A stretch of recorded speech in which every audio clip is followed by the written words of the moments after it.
So when I moved back to the UK in 1987, I brought that iron gamelan with me, and I was an MA student at SOAS at the time, and again another cellar, another basement. The gamelan was put in a room in the basement in the main building at SOAS that year, and then later it went to Morley College until ILEA, the Inner London Education Authority, was got rid of by Mrs. Thatcher in her wisdom, and we had to find another home. And that was, by that time I was back in Indonesia, living in Bandung, as a graduate student from SOAS. And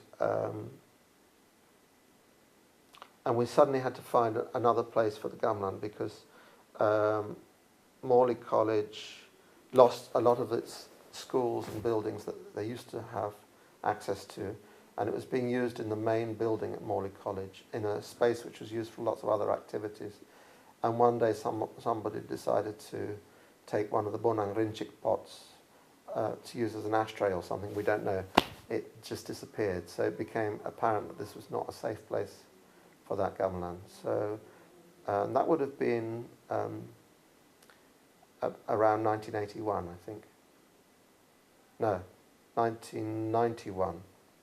So 20 years ago, that iron gamelan came here, and I wrote to lots of places in London trying to find a music department which was interested in giving house room to a gamelan, and it was Professor Malcolm Troop here at that time who said, yes, we'd love to have a gamelan. So that's why we're planning a 20th anniversary concert in October.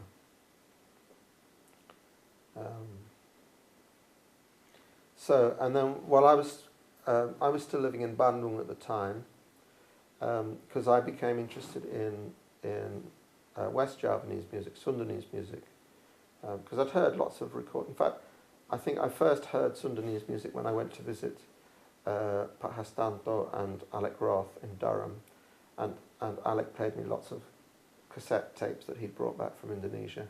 And one of the things that really struck me was actually Kecapi Suling and Gamelan Dugung and Sundanese music that he played me. And when I was living in Jogja, I married a musician who was a graduate at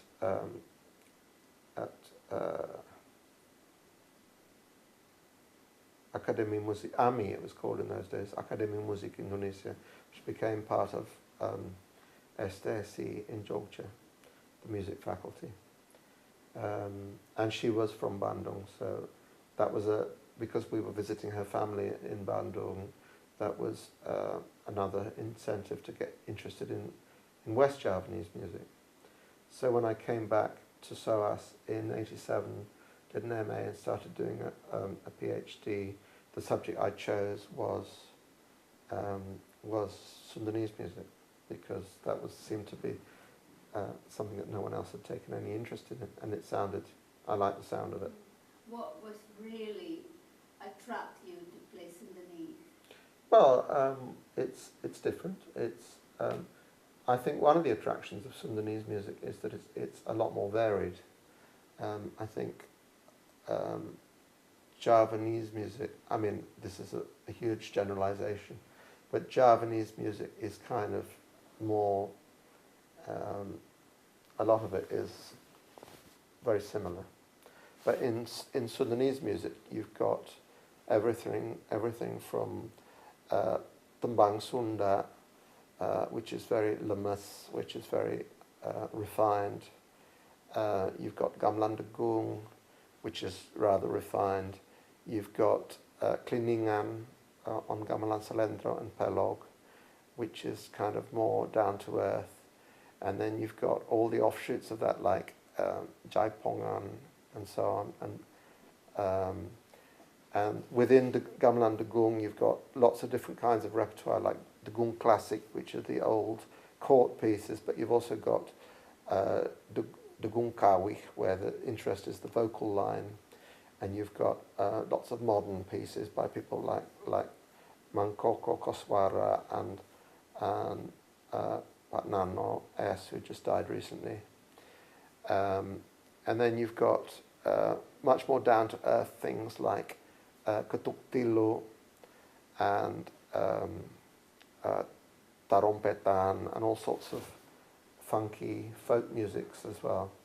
So there's a lot of variety there. I think there's a wider variety of pieces. And then of course you've got the whole pop sunda thing as well, a lot of it which gets into things, well, Degung in particular, you often play pop tunes as well as classical tunes. So, and it's very melodic, I think. You know, there's a more obvious tune than in Central Javanese music. And it's not as fast and frenetic and nervous-making as Balinese music, which is too fast and syncopated for me to keep up with. Apart from not reading a notation, what do you really like when you're playing gamelan? What do you like about playing gamelan? Well, when things are going right, it makes the hairs on the back of your neck stand up. And well, I mean, it's one of those unanswerable questions. What it is about music that makes it work? But I suppose part of it is the group ethos of gamelan. So, which connects to what I was saying earlier about EGO, the English Gamelan Orchestra, which seems such a misnomer to me. Maybe they were being ironic, I don't know. But in gamelan, you can't play gamelan on your own. You're dependent on everyone else. And it's a music of relationships. The things that make the music work are the way the parts relate together. And it's very satisfying to me that once you know the idiom, you can sit down and join in a piece which you've never heard before, and you can listen to the internal cues in the music which tell you how to play the piece. I mean, it depends what instrument you're playing, of course, but yeah. What do you get out of playing gamelan? Well, what do you get out of playing any music? I like the sound of it. I enjoy doing it. It's convivial. It's social. And it sounds nice. How's the time? Oh, it's already 6:30. Okay. Well,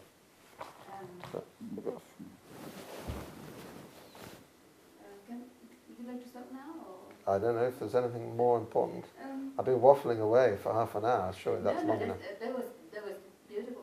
How does gamelan fit in the British society? Well, it seems extremely irrelevant, I think, a lot of the time. I mean, it's kind of people. I mean, I think it's interesting in a way because there's no for Brits there's no colonial baggage. There is the way there is with some of the other world musics. So I don't know.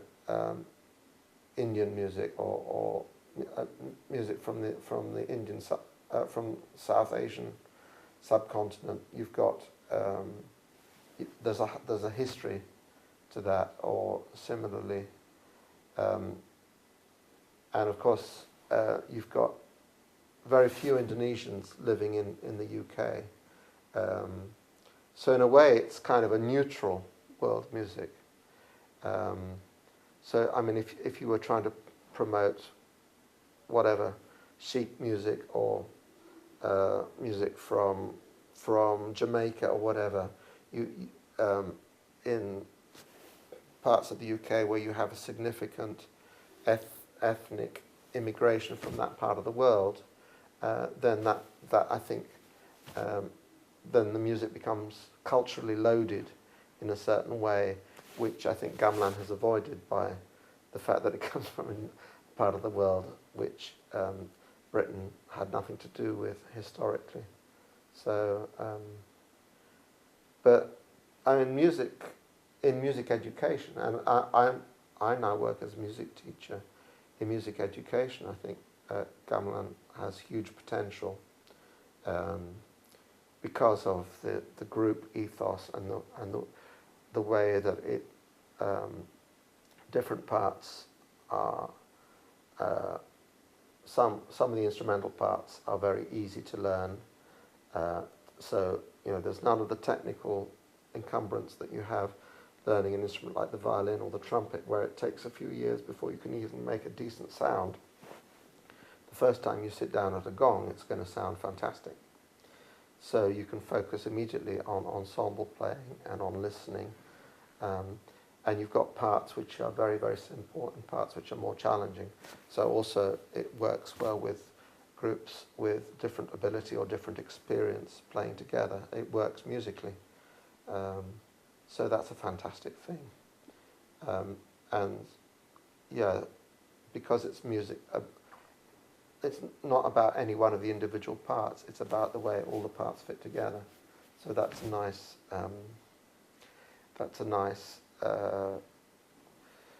image that we can learn from as a society, I think. But obviously we haven't learned enough from it yet.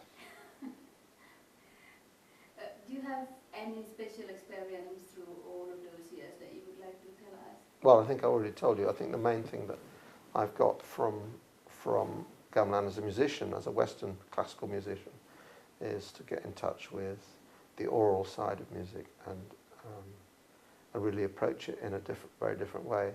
And in a social way, I find that hanging out with jazz musicians is very much like hanging out here in the UK.